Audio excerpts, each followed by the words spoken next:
welcome to the deep dive. You sent us some truly mind-bending material this time. Definitely. It's this text exploring how ancient civilizations, before what it calls a fall, were structured around these living interactive systems, pre-fall archetypes. Yeah, and the core idea, the really striking thing, is that these weren't just myths or stories. Right. They were like fundamental components of reality, active parts of how things worked. And the text argues they've become obscured, even sort of artificially copied Ye- in our modern world. Exactly, masked by simulations. It's definitely a dense topic. No, no. But our aim here is just to pull out the most fascinating bits, the key insights for you. So let's dive straight in. Absolutely. So that central point, pre-fall archetypes as active self-generating systems, not just concepts. Yeah, not just ideas. They were lived, embedded in, well, everything. Natural patterns, planetary harmonics, what it calls human angelic social structures, even language itself. It really asks you to imagine a completely different kind of civilization, doesn't it?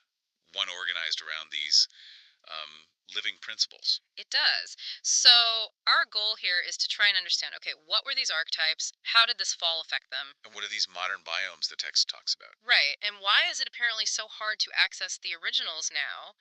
And, are there any ways back, if any? Okay, so let's start with that pre-fall world picture.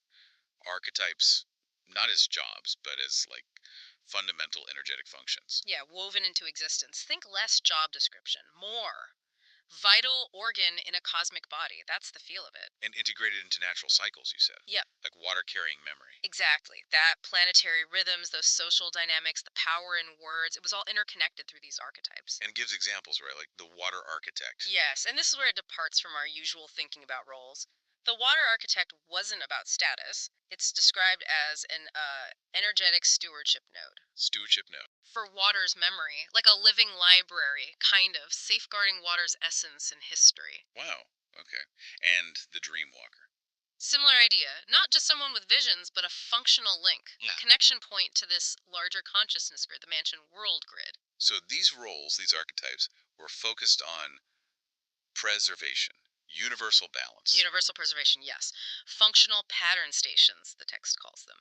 Not about identity or prestige at all. Okay. A focus on cosmic balance then. Hmm. But then the disruption happens. This planetary rebellion and the quarantine of Urantia, our Earth. Right, and the text presents this as a massive break, a severing of the connection to what it calls higher archetypal circuits. This is where it gets really crucial, I think, because it suggests the meaning behind actions got disconnected. Exactly, disconnected from that validating cosmic pattern. Like you could do the action, but the resonance wasn't there anymore. The phone line got cut, basically. That's a good way to put it. The link to the central server, gone. So what happens then? When that connection is lost, what happens to the archetypes themselves? Well, the text argues they didn't just vanish, they sort of transformed, or maybe degraded is a better word, Right. became hollowed out. Empty roles. Kings without that divine anchor, priests without the circuits, Artists without the deep mythic access. warriors without the real codes of conduct. They could replicate the hierarchy, the outward form, but that true resonance, gone. So the titles remained, but the substance, the actual energetic function, dissipated. Precisely. Roles without resonance, titles without tether, as the text puts it. Which leads us to now, to our modern world. Right. And the text uses this term biomes. Yeah, and it's not the biology definition. Forget that for a moment. Right. Here, a biome is a controlled field for behavior, for perception, built on feedback loops. Like simulated environments, environmental pressures, economic incentives, psychological triggers, creating a kind of contained reality. Exactly, and what's insightful is how these modern biomes mimic structure and function, but without that original, deeper connection. Okay, give us an example. Well, think about the corporate world. You often have roles like visionaries, builders, executors. It looks like a hierarchy. Sure. But the text argues it lacks a genuine metaphysical hierarchy. There's no connection to a larger transcendent purpose beyond, say, profit or market share. It's just mimicking the structure. Right. Or think about suburban life. The routines, the brands we buy into. It can create a feeling of tribe. Yeah, a sense of community, maybe. But But it lacks what the text calls the sacred tension of those pre-fall groups, that shared spiritual purpose. Okay, I see. Even entertainment. Even that, it simulates the bard, the oracle, the fool, Hmm. the classic archetypal figures, Hmm. but without what it calls sacramental consequence. The art, the performance, it doesn't have that inherent tie to the sacred or the power to genuinely transform that it supposedly once did. It really does sound like we're in a kind of role playing game, but we've forgotten the original rules or the point of it all. And the text stresses these biomes are closed loops. We just copy each other within the system, lateral mimicry.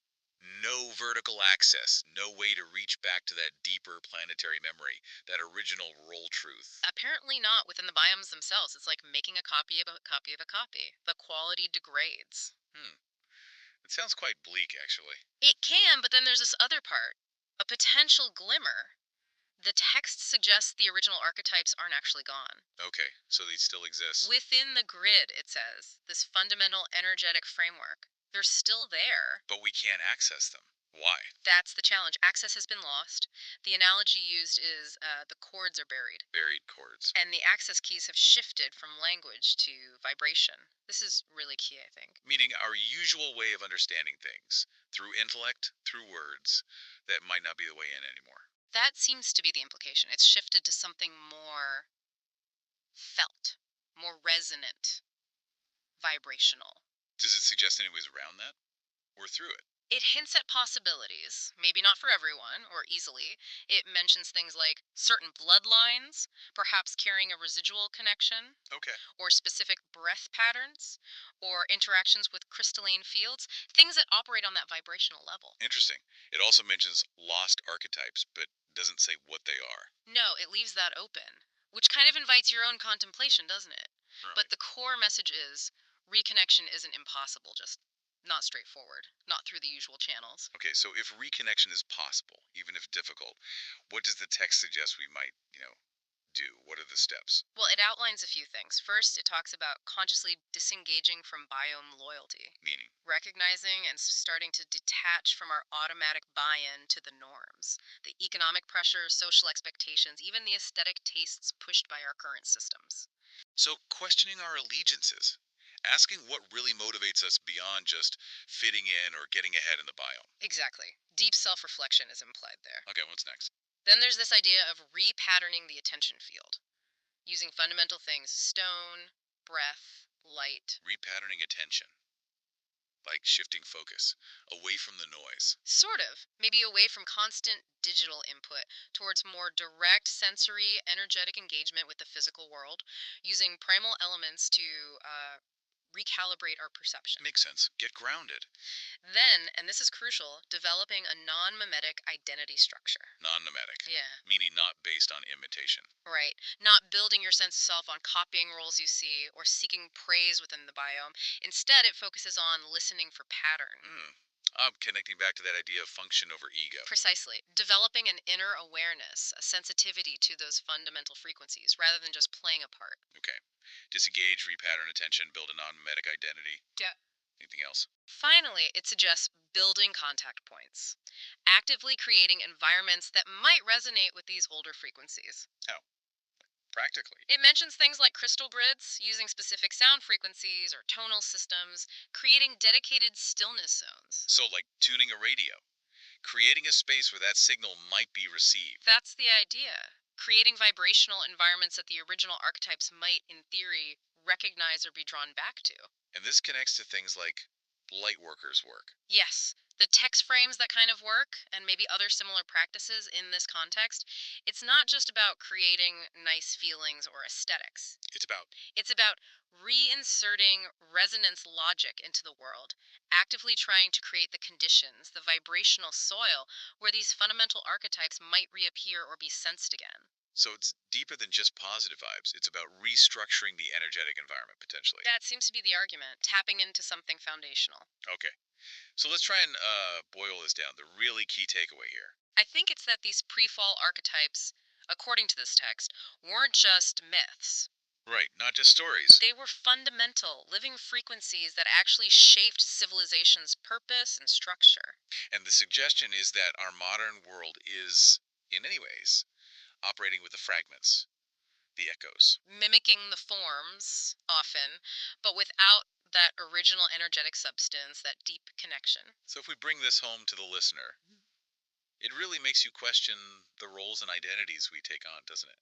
It absolutely does. Do they feel genuinely resonant? Do they connect you to something deep, something purposeful? Or do they sometimes feel hollow, like we're just playing parts, echoing patterns we don't fully understand anymore? Exactly. That's the core question it leaves you with. So for you, our listener, maybe chew on this. Mhm. Think about the roles and identities in your own life. How do they feel? Is there that deep resonance, that connection to something larger? Or is it more like an echo? A faint imitation of something that might have once been incredibly profound. Perhaps the real journey isn't about perfectly playing a role from an old story. But maybe about trying to rebuild a doorway, back to that deeper meaning. Through memory, perhaps. Through vibration. And maybe, as the text suggests, through stillness, through listening very carefully for those underlying patterns. Hmm. Something to think about. Definitely. Thanks for taking this deep dive with us today.